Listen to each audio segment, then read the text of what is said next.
அது சரியா செப்டம்பர் 26, 2022 கேரளாவுடைய ஆலப்புழா மாவட்டத்தில் இருக்கிற ஆரியாட் அப்படிங்கிற ஒரு கிராமம். அரபிக்கடல் ஓரமா அந்த காலை நேரத்துல சில்லுன்னு வீசுற அந்த காத்தோட ரொம்பவே அமைதியா இருந்த அந்த கிராமத்துல தான் 43 வயதான பிந்துமோனுடைய வீடுமே அங்க இருந்துச்சு. டைம் இப்ப அன்னைக்கு காலையில ஒரு 7 மணி நெருங்கிட்டு இருந்துச்சு. அப்ப பெட்ல இருந்து எந்திரிச்ச பிந்துமோன் அப்படியே அங்கிருந்த பாத்ரூம் நோக்கி போக ஆரம்பிக்கிறாரு. பட் பாத்ரூமுடைய கதவை திறக்கிறதுக்கு முன்னாடி சடனா அவருடைய மொபைல் போன் ஒரு மலையாள பாட்டோட ரிங் ஆக ஆரம்பிக்குது. ஸோ பாத்ரூம்குள்ள போகாம அகைன் திரும்ப பெட்டுக்கிட்ட வந்து அந்த கால் அட்டன் பண்ணி பேச ஆரம்பிக்கிறாரு. எதிர்முனையில பேசினவங்க இவருடைய ரிலேட்டிவ் ஒருத்தர் இறந்துட்டாரு அப்படிங்கிற தகவலை அவருக்கு சொல்றாங்க. ஆரம்பத்துல அந்த செய்தி அவருக்கு கொஞ்சம் அதிர்ச்சியை கொடுத்தாலுமே இறந்து போனவரு தூரத்து சொந்தம் தான் அப்படிங்கறதால அடுத்த சில நிமிடங்கள்லயே அவரு இயல்பு நிலைமைக்கு திரும்பினாரு. இந்த விஷயத்தை தெரிஞ்சுக்கிட்ட அவருடைய பேரண்ட்ஸுமே நம்மளோட தூரத்து சொந்தம் தானே, அதனால நம்ம எல்லாருமே போக வேணாம், நீ மட்டும் போயிட்டு வா அப்படின்னு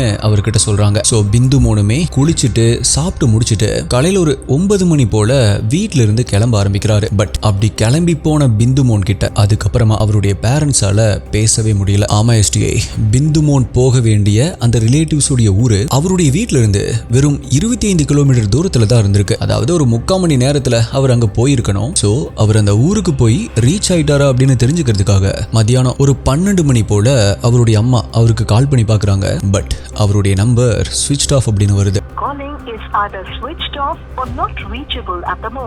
அப்ப மட்டும் இல்ல எஸ்டிஏ, டைம் ஓடிட்டே இருக்கு. அன்னைக்கு நாள் ஈவினிங் வரைக்குமே அவருடைய மொபைல் போன் ஸ்விட்ச் ஆஃப்ல தான் இருந்திருக்கு. ஸோ கொஞ்சம் பதறி போன பிந்துமோனுடைய பேரண்ட்ஸ் அவர் போயிருக்க வேண்டிய அந்த ரிலேட்டிவ்ஸ் உடைய வீட்டுக்கு கால் பண்ணி கேட்கிறாங்க. பட் அங்கிருந்து வந்த பதிலோ இல்லையே பிந்துமோன் இங்க வரவே இல்லையே அப்படிங்கறது தான். இல்லல்லோ, பிந்துமோன் ഇവിടെ വന്നിട്ടില്ലല്ലോ. இதனால பயந்து போன அவருடைய குடும்பம் உடனடியா அன்னைக்கு சாயந்தரம் ஒரு 7 மணி போல அவங்களுடைய ஏரியாவில் இருக்கிற போலீஸ் ஸ்டேஷனுக்கு போய் எங்களுடைய பையன் பிந்துமோனை காணோம் அப்படின்னு சொல்லி ஒரு மிஸ்ஸிங் கம்ப்ளைண்ட்டை ரெஜிஸ்டர் பண்றாங்க. ஸோ இப்ப வீட்டில இருந்து கிளம்பின பிந்துமோன் அவருடைய ரிலேட்டிவ்ஸ் உடைய வீட்டுக்கு போகாம வேற எங்க தான் போனாரு. அப்படி கிளம்பி போனவருக்கு நடுவுல என்னதான் ஆச்சு ப்ரோ? கேரளால மட்டும் எப்படி இவ்ளோ கிரைம்ஸ் நடந்திருக்கு, அதுவும் ஒவ்வொரு கிரைமுமே ஒரு கிரைம் த்ரில்லர் படம் பார்த்த மாதிரி இருக்கு. இந்த மாதிரி பல கமெண்ட்ஸை என்னால ரீசன்ட் டேஸ்ல படிக்க முடிஞ்சது. அதுக்கு தகுந்த மாதிரியே தான் இந்த திருஷ்யம் படம் வந்தாலுமே வந்துச்சு. ரியல் கிரைம்ஸை பார்த்துட்டு இந்த மாதிரி படம் எடுக்கிறாங்களா இல்ல படத்தை பார்த்துட்டு இந்த மாதிரி கிரைம்ஸை பண்றாங்களா அப்படின்னு கன்ஃபியூஸ் ஆகுற மாதிரி. இன்னும் அந்த படத்தை பார்த்துட்டு எத்தனை பேர் தாண்டா வரிசா கிரைம் பண்ணுவீங்க அப்படின்னு ஒட்டுமொத்த கேரள மக்களையுமே அதிர்ச்சியில உரைய வச்ச ஒரு ஷாக்கிங்கான கேஸை பத்தி தான் இன்னைக்கு வீடியோல நம்ம டீகோட் பண்ண போறோம். நீங்க பார்த்துட்டு இருக்கிறது சரவணன் டீகோட்ஸ். நான் உங்கள் சரவணன். வாங்க இன்னைக்கு வீடியோக்குள்ள போலாம்.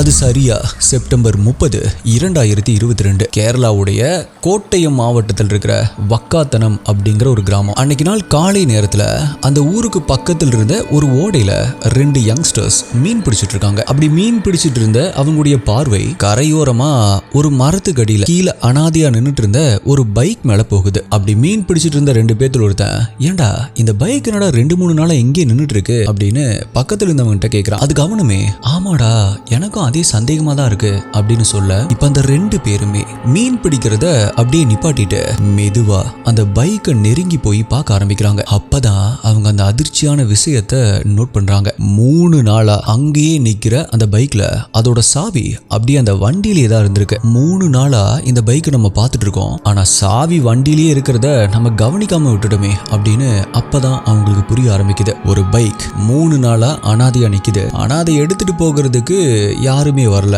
அண்ட் அதோடைய சாவியுமே வண்டியில தான் இருக்கு அப்படிங்கறத வச்சு பாக்குறப்ப கண்டிப்பா ஏதோ தப்பா நடந்திருக்கு அப்படின்னு அந்த இளைஞர்களுக்கு புரிய ஆரம்பிக்குது. சோ உடனடியா அவங்களுடைய போன் எடுத்து போலீஸ்க்கு கால் பண்றாங்க. அடுத்த கொஞ்ச நேரத்திலேயே ஸ்பாட்டுக்கு வந்த போலீஸ் அந்த வண்டியுடைய நம்பரை வச்சு அது யாருடைய பைக் அப்படிங்கறத ட்ரேஸ் பண்றாங்க. அப்பதான் அது பிந்துமோன் அப்படிங்கறவருடைய பெயர்ல ரெஜிஸ்டர் ஆயிருக்கு அப்படிங்கறத கண்டுபிடிக்கிறாங்க. ஆமா எஸ்டிஐ இன்ட்ரோல காணாம போனார் அப்படின்னு நான் சொல்லியிருந்தேன் இல்லையா, அந்த பிந்துமோனுடைய பைக்கை தான் இப்ப கோட்டயம் போலீஸ் கண்டுபிடிச்சிருக்காங்க.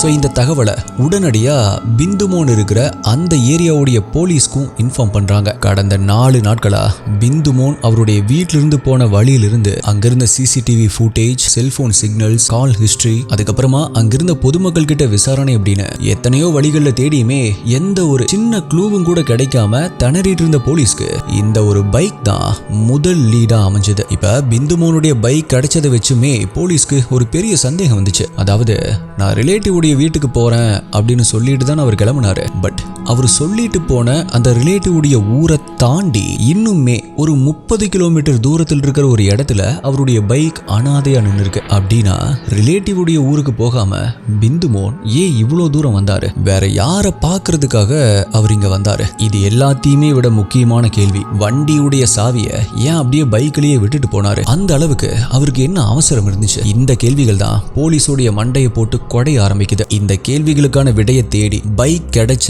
அந்த ஏரியால இருந்த சிசிடிவி ஃபுட்டேஜை செக் பண்ணாங்க. அப்பதான் இந்த கேஸை அடுத்த கட்டத்துக்கு கொண்டு போற மாதிரியான ஒரு 3 முக்கியமான விஷயங்கள் அவங்களுக்கு தெரிய வந்துச்சு.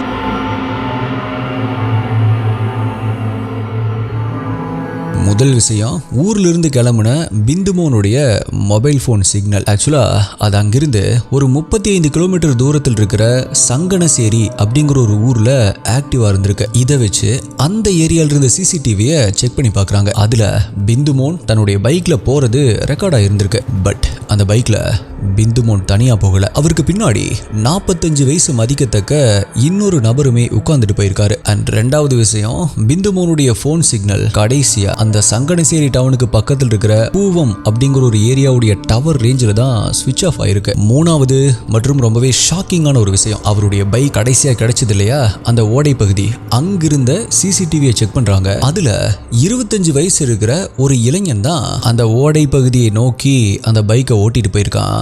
ஆனா அந்த பைக்ல பிந்துமோன் இல்ல. சோ இப்ப இந்த எல்லா டாட்ஸையுமே ஒன்னா கனெக்ட் பண்ணி பார்த்த போலீஸ்க்கு திக்குன்னு ஆயிருக்கு. வீட்டில இருந்து கிளம்பின பிந்துமோன் காலையில 10 மணிக்கு அந்த மர்ம நபர் கூட சேர்ந்து சங்கனசேரி டவுனுக்கு போயிருக்காரு. அடுத்த 1.5 மணி நேரத்துல அவருடைய போன் ஸ்விட்ச் ஆஃப் ஆகுது. அன்னைக்கு மதியம் சரியா ஒரு 3 மணி போல வேற ஏதோ ஒரு 25 வயசு பையன் அந்த பைக்கை கொண்டு வந்து அனாதையா அந்த ஓடையில நிறுத்தி இருக்கான். சோ இதெல்லாம் வச்சு பார்க்கும் பொழுது கண்டிப்பா பிந்துமோனுக்கு ஏதோ ஒரு பெரிய ஆபத்து நடந்திருக்கு அப்படின்னு போலீஸ் உணர ஆரம்பிக்கிறாங்க. உடனடியா அவருடைய கால் ஹிஸ்டரி எடுத்து அவர் கடைசியா யார்கிட்ட பேசியிருக்காரு அப்படிங்கறத பாக்குறாங்க. அப்பதான் தன்னுடைய போன் ஸ்விட்ச் ஆஃப் ஆகுறதுக்கு முன்னாடி பிந்துமோன் கடைசியா பேசினது 42 வயதான முத்துக்குமார் அப்படிங்கிற நபர் தாங்கிறது தெரிய வருது.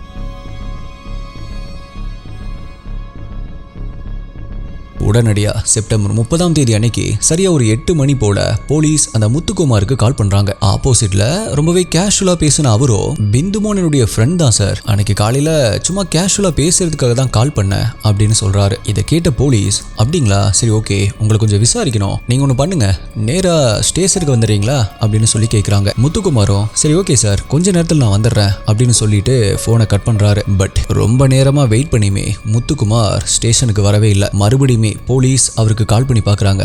பட் அவருடைய போன் ஸ்விட்ச் ஆஃப் அப்படின்னு வருது. சோ இது போலீஸோடைய சந்தேகத்தை இன்னுமே அதிகமாக்குச்சு. அதே நேரத்துல இன்னொரு ஷாக்கிங்கான உண்மையும் போலீஸ்க்கு தெரிய வந்துச்சு. அதாவது பிந்துமோனுடைய போன் கடைசியா எந்த ஏரியால ஸ்விட்ச் ஆஃப் ஆச்சோ அதே நேரத்துல இந்த முத்துக்குமாருடைய போன் சிக்னலுமே எக்ஸாக்டா அதே டவர் ரேஞ்சில தான் இருந்திருக்கு. அது மட்டும் இல்ல, அவருடைய வீடுமே அதே ஏரியால தான் இருந்திருக்கு அப்படிங்கறதையுமே போலீஸ் கண்டுபிடிக்கிறாங்க.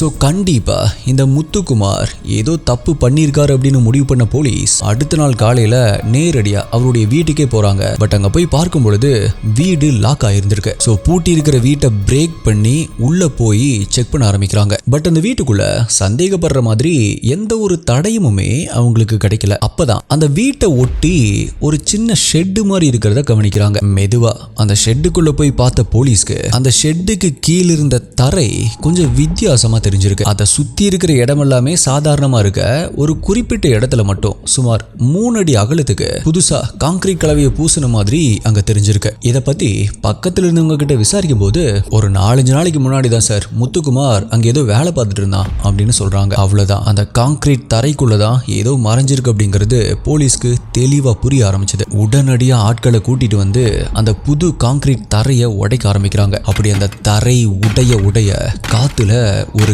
கடுமையான துர்நாற்றம் பரவ ஆரம்பிக்குது. அங்க சுத்தி இருந்த எல்லாருமே கர்ச்சீஃபால மூக்க பொத்துற அளவுக்கு அவ்வளவு ஒரு கொடூரமான வாடை. அது மூக்க பொத்திக்கிட்டே சுமார் ஒரு 4 அடி ஆழத்துக்கு அந்த குழியை தோண்டி பார்த்த போலீஸ்க்கு அதுக்குள்ள ஒரு சாக்கு மூட்டை கிடக்கிறத பாக்குறாங்க. அந்த சாக்கு மூட்டைய வெளியெடுத்து அதை பிரிச்சு பாக்குறப்ப அதுக்குள்ள அழுகி போன நிலைமையில ஒரு மனித உடல் கிடந்திருக்கு.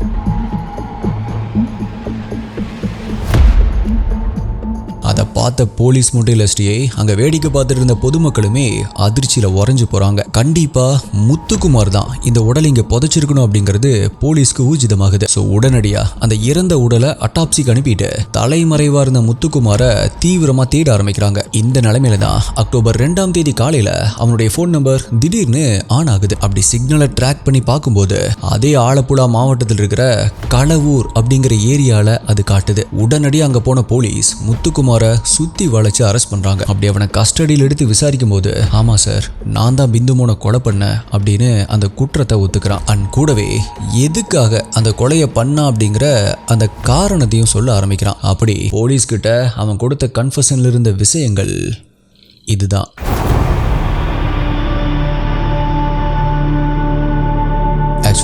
நம்முடைய சேனலை நிறைய பேர் இந்த மதிய நேரத்துல தான் பாக்குறீங்க அப்படின்னு எனக்கு நல்லாவே தெரியும். காலையில இருந்து பரபரப்பா ஓடி ஓடி வேலை செஞ்சுட்டு இப்பதான் அப்பாடா அப்படின்னு கொஞ்ச நேரம் ரெஸ்ட் எடுக்கலாம் அப்படின்னு சில பேர் உட்கார்ந்துருக்கலாம். இல்லைன்னா துவைச்ச துணியை மடிச்சு வச்சுட்டோ ஆர் சமையல் செஞ்சுக்கிட்டோ அல்லது சமையல் செஞ்சு அந்த சாப்பாட்டை சாப்பிட்டோ நம்மளோட வீடியோவை ரொம்பவே ரிலாக்ஸா கேட்டுட்டு இருப்பீங்க. அப்படி பல வேலைகளை பண்ணிட்டு வீடியோவை கேட்டுட்டு இருக்கிற நம்முடைய மல்டி டேலண்டட் STIs நீங்க அப்படியே இந்த கதைக்குள்ள மூழ்கி எப்பவும் போல லைக் போட மறந்துருப்பீங்க. ஸோ உங்களுக்கு நம்முடைய வீடியோ ஒரு பெஸ்ட் கம்பெனினா இருந்துச்சு அப்படின்னா உடனே நீங்க செஞ்சிட்டு இருக்கிற வேலையை ஒரு செகண்ட் அப்படியே நிப்பாட்டிட்டு அப்படியே சிரிச்சுட்டே போன் எடுத்து அந்த லைக் பட்டனை தட்டி விட்டுட்டு வந்து உட்காருங்க. பிகாஸ் உங்களுடைய அந்த ஒரு லைக் தான் எனக்கான மிகப்பெரிய எனர்ஜி. அண்ட் இனிமேல் வீடியோ ஸ்டார்ட் ஆகும் போதே வீடியோக்கு ஒரு லைக் கொடுத்துட்டு ப்ளே பண்ணுங்க. ஓகே, ஆலப்புழா மாவட்டத்தில் இருக்கிற பாதிரப்பள்ளி அதுதான் இந்த முத்துக்குமாருடைய சொந்த ஊர். ஆனா சில கடன் பிரச்சனைகளால தன்னுடைய சொந்த வீட்டை வித்துட்டு 2010 அந்த பூவம் அப்படிங்கிற ஏரியாவுக்கு குடி வந்திருக்கான். ஆக்சுவலா அவனுடைய வீட்டுக்கு பக்கத்து தெருவுல தான் அவனுடைய மாமியார் வீடுமே இருந்திருக்கு. தன்னுடைய மனைவி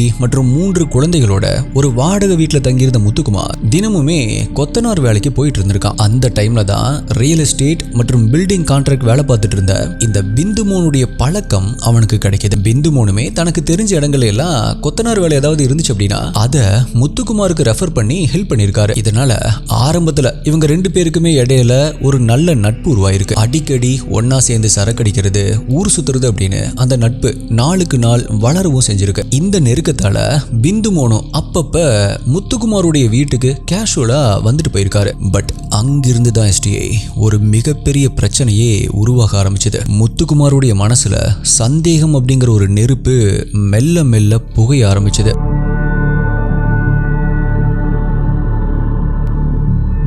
பிந்துமோன் அவனுடைய வீட்டுக்கு வர்ற டைம்ல முத்துக்குமார் கிட்ட மட்டும் இல்லாம அவனுடைய மனைவி மற்றும் குழந்தைங்க கிட்டயுமே ரொம்பவே கேஷுவலா சிரிச்சு பேசியிருக்காரு. இதுதான் முத்துக்குமாருடைய மனசுல ஒரு விதமான புகைச்சலை உண்டாக்கி இருக்கு. ஆக்சுவலா பிந்துமோன் ஒரு கல்யாணமாகாத பேச்சுலர் வேற. சோ நம்ம வீட்டுல வந்து நம்மளுடைய மனைவி கிட்ட இவ்வளவு கேஷுவலா சிரிச்சு பேசுறாரு, ஒருவேளை அவருக்கு நம்மளுடைய மனைவி மேல ஏதாவது தப்பான எண்ணம் இருக்குமோ அப்படிங்கிற சந்தேகம் முத்துக்குமாருக்கு வர ஆரம்பிச்சது. பட் பிந்துமோன் தனக்கு வேலை கொடுத்து ஹெல்ப் பண்றாரு அப்படிங்கறதாலையும் முக்கியமா தன்னுடைய மனைவிக்கு வெளிநாட்டுல ஒரு வேலை வாங்கி தர்றதா அவர் வாக்கு கொடுத்திருந்ததாலையும் அப்போதைக்கு தன்னுடைய சந்தேகத்தை வெளியே காட்டிக்காம மனசுக்குள்ளேயே அப்படியே அடக்கி வச்சிருந்திருக்கான் முத்துக்குமார். ஆனா நாட்கள் போக போக அவனுடைய சந்தேகம் இனிமே அதிகமாகுது. ஆக்சுவலா முத்துக்குமார் அவன் வேலைக்கு போனதுக்கு அப்புறமா பகல் நேரத்துல தன்னுடைய மனைவிக்கு கால் பண்ணி பாப்பான். அப்படி கால் பண்ணும் போதெல்லாம் நிறைய முறை அவங்களுடைய நம்பர் பிஸி அப்படின்னே வந்திருக்கு. அது மட்டும் இல்லாம சில நேரங்கள்ல அவன் மதிய நேரத்துல சாப்பிட்றதுக்காக வீட்டுக்கு வர்றப்ப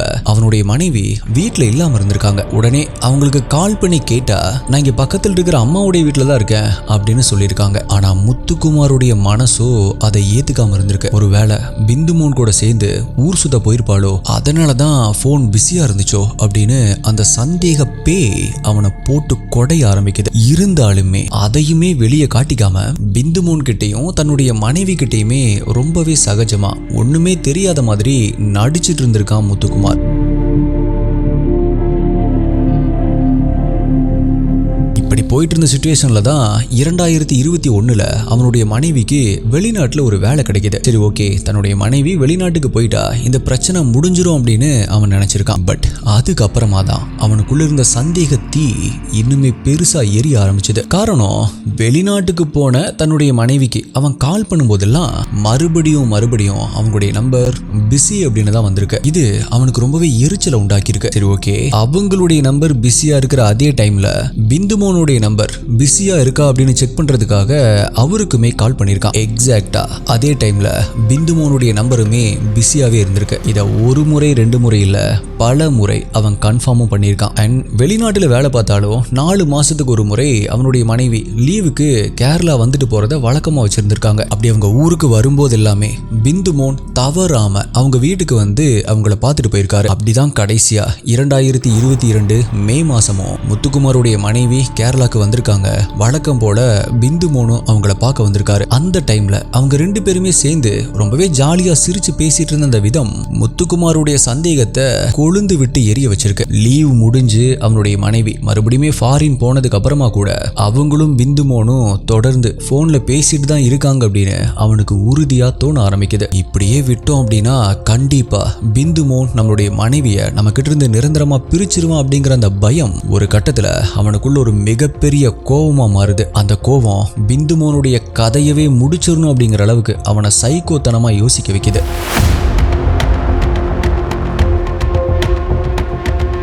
பிந்துமோனை கொன்னே ஆகணும் அப்படிங்கிற அந்த முடிவோடையே ஒரு நாள் தன்னுடைய ஃப்ரெண்ட்ஸ் கூட உட்காந்து சரக்கடிச்சிருக்கான் முத்துக்குமார். போதை தலை கேறுன அந்த டைம்ல பிந்துமோனுடைய மனைவி கிட்ட தப்பா நடந்துக்க பாக்குறான். அவனை உயிரோடவே விடக்கூடாது, அவனை கொலை பண்ணணும், அதுக்கு நீங்க தான் எனக்கு ஹெல்ப் பண்ணணும் அப்படின்னு தன்னுடைய ஃப்ரெண்ட்ஸ் கிட்ட கேட்டிருக்கான். ബിന്ദുമോൻ എൻ്റെ ഭാര്യയോട് മോശമായി പെരുമാറാൻ നോക്കുകയാണ്. അവനെ വെറുതെ വിടരുത്. എന്തെങ്കിലും ചെയ്യണം.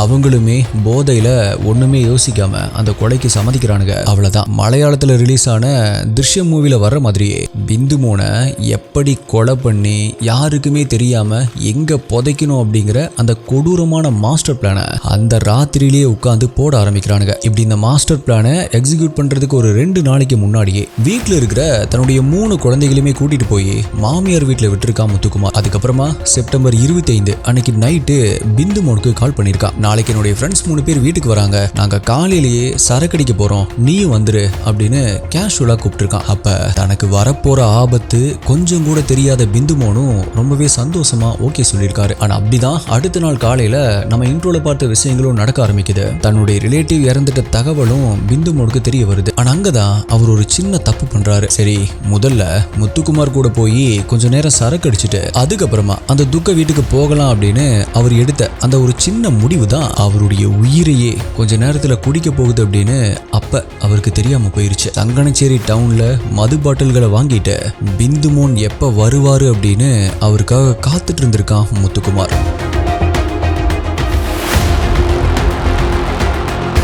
அப்படி அவர் அவர் வந்ததுமே 2 பேருமே சேர்ந்து பைக்ல முத்துக்குமாருடைய வீட்டுக்கு போயிருக்காங்க. அங்க வீட்டுக்குள்ள ஏற்கனவே அவனுடைய ஃப்ரெண்ட்ஸ் 3 பேருமே காத்துட்டு இருக்க எல்லாருமே ஒன்னா உட்கார்ந்து சரக்கடிக்க ஆரம்பிக்கிறாங்க. சரியா அடுத்த 1 மணி நேரத்துல பிந்துமோன் நல்லா போதையில மிதக்க ஆரம்பிச்சிருக்காரு. இதை கவனிச்சிட்டு இருந்த முத்துக்குமார் சத்தம் இல்லாம அப்படியே எந்திரிச்சு போய் அங்க வச்சிருந்த ஒரு கயிறு எடுத்துட்டு வந்து பிந்துமோனுக்கு பின்னாடி அப்படியே மெதுவா போய் சடனா அந்த கயிறை வச்சு பிந்துமோனுடைய கழுத்தை சுத்தி வெறி பிடிச்ச மாதிரி நெரிக்க ஆரம்பிச்சிருக்கான். இத கொஞ்சம் கூட எதிர்பார்க்காத பிந்துமோன் அப்படியே மூச்சு திணறி தன்னுடைய கை கால்களை உதறி துள்ள ஆரம்பிக்கிறாரு. உடனடியா அங்கிருந்த அந்த முத்துக்குமாருடைய அந்த 3 ஃப்ரெண்ட்ஸும் சேர்ந்து பிந்துமோனை துள்ள விடாம கெட்டியா அழுத்தி பிடிச்சுக்கிறானுங்க. ஆனா அடுத்த சில நொடிகள்லயே பிந்துமோனுடைய மூச்சு நிரந்தரமா நின்னு போகுது. சோ இப்ப வீடியோவுடைய ஆரம்பத்துல நம்ம பார்த்த அந்த முடிச்சுகள் எல்லாமே அவிழ ஆரம்பிக்குது. பிந்துமோனுடைய மொபைல் போன் எடுத்து உடனடியா சுவிட்ச் ஆஃப் பண்றானுங்க.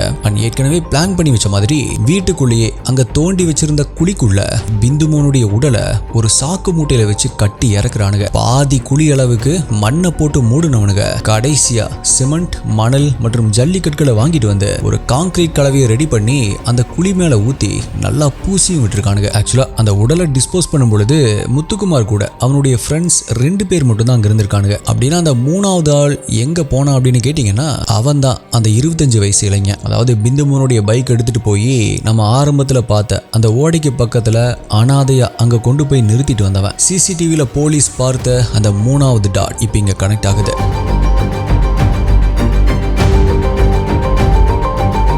எல்லாமே முடிஞ்சதுக்கு அப்புறமா முத்துக்குமாரும் அவனுடைய ஃப்ரெண்ட்ஸும் எதுவுமே நடக்காத மாதிரி ரொம்பவே கேஷுவலா அவனவனுடைய வேலையை பார்க்க ஆரம்பிச்சிருக்கானுங்க. பட் முத்துக்குமார் மேல போலீஸ் சந்தேகப்பட்டு கால் பண்ணதுமே அதிர்ச்சியாகி போன 4 பேருமே ஆளுக்கு ஒரு திசையில தலைமறைவாயிருக்கானுங்க. முத்துக்குமார் போலீஸ் கிட்ட மாட்டி கன்ஃபெஷன் கொடுத்ததுக்கு அப்புறமா அவனுடைய கூட்டாளிகளான 24 வயதான பிபின் மற்றும் 27 வயதான பினோய் அப்படிங்கிற இந்த 2 பேரையுமே கோயம்புத்தூர்ல வச்சு போலீஸ் அரெஸ்ட் பண்ணிருக்காங்க. 29 வயதான வருண் அப்படிங்கிறவனை கோட்டயம் சிட்டில வச்சு அரெஸ்ட் பண்றாங்க. இந்த 3 பேரையுமே போலீஸ் ட்ராக் பண்ணி அரெஸ்ட் பண்றதுக்கு அவங்களுடைய செல்போன் சிக்னல்ஸ் தான் ரொம்பவே ஹெல்ப்ஃபுல்லா இருந்திருக்கு. தோண்டி எடுக்கப்பட்ட அந்த பிந்துமோனுடைய உடல் ரொம்பவே அழுகி போயிருந்ததால DNA டெஸ்ட் பண்ணி தான் அது பிந்துமோனுடைய உடல் அப்படிங்கறத சயின்டிபிக்கா கன்ஃபார்ம் பண்ணிருக்காங்க. இந்த கேஸ்ல இந்த கில்லர்ஸ் 4 பேருக்குமே எதிரான கோர்ட் விசாரணை இன்னுமே நடந்துட்டு தான் இருக்கு. சோ அதோடைய தீர்ப்பு எப்படி வருது அப்படிங்கறத நம்ம வெயிட் பண்ணி தான் பார்க்கணும். இந்த கேஸ்ல நம்ம தெரிஞ்சுக்க வேண்டிய ஒரு முக்கியமான விஷயம் என்ன அப்படின்னா சந்தேகம் அப்படிங்கிறது ஒரு விஷச்செடி மாதிரி.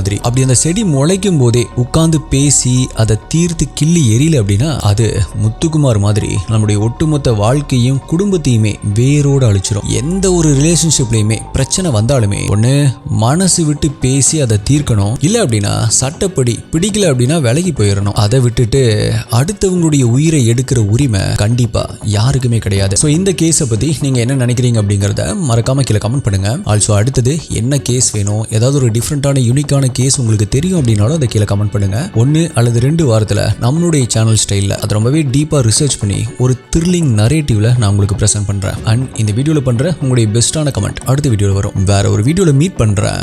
நன்றி, பாய்.